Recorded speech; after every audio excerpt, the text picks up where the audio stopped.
Congressman Pulong, welcome back to the Netherlands. Kamusta po kayo today? Okay lang. Gitong daw na po. Hello, Kitty. Congressman Pulong, on behalf of the Filipino community here in the Netherlands and also all over the world, Happy New Year to you. Happy New Year po sa inyo. Dagang salamat sa kanunay niyong suporta sa amuaw sa mga mahan. Kamusta po ang pwede niyong ibahagi about kay PRRD today sa bisita ninyo sa kanya? Long hair na siya. Naligo siya pero wala niya giapil yung tiil. Ito ba to? Wala na kakaon. Paniod to kay natulog lang siya whole morning. Hantod ni abot ni dito pa ni bangon. Moto'y sulti sa security so wala maka-lunch. Marami pong mga kababayan natin ang Pulong na lang eh. Sir. Ganahan pagkatawag congressman? Correct. Ha? Sir Paulo, marami pong mga kababayan natin nagtatanong kasi nag-snow ngayon dito sa Netherlands.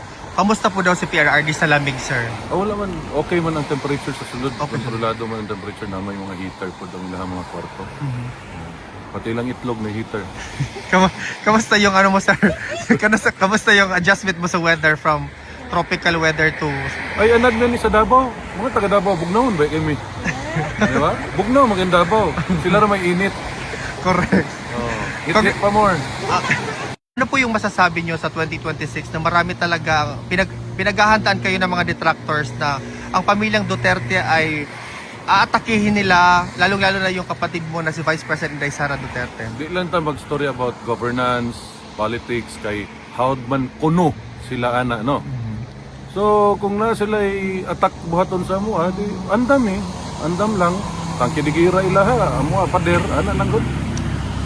Mugbalira man ning kalibutan karon pila ka adlaw. Advice po namo kami magstorya mi mag-igsuon na magandam lang, abogado, ano. Di man gud lisod kayo banggaon kung magstorya ta about governance in which klaro man kayo nga nila ha. Kanang yagi mo ko pagkakapitan, no? May balaan nimo ang kawatan sa naong palangdaan ba? Kung unsay na kuana na nila, di na gid na basta makasugod na kagkawat, di na gid na mundang.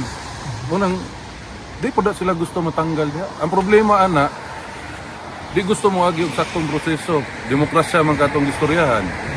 Di kahulat og eleksyon, di ba? Istoryahan ang impeachment, pabalik-balik na lang, recycle, bisag istorya na ang mga ahensya nga walay nahitabo ngayon ana. Nay klaro sa tutubangan, trilyon ang gikawat, karon gidungagan og trilyon nga kawatonon.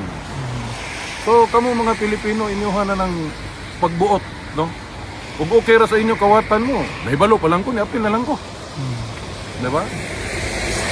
Pilipino ra gyud makatubag-ana. Ug ganahan mo permi mo kawatan, wa ko'y problema sa mo.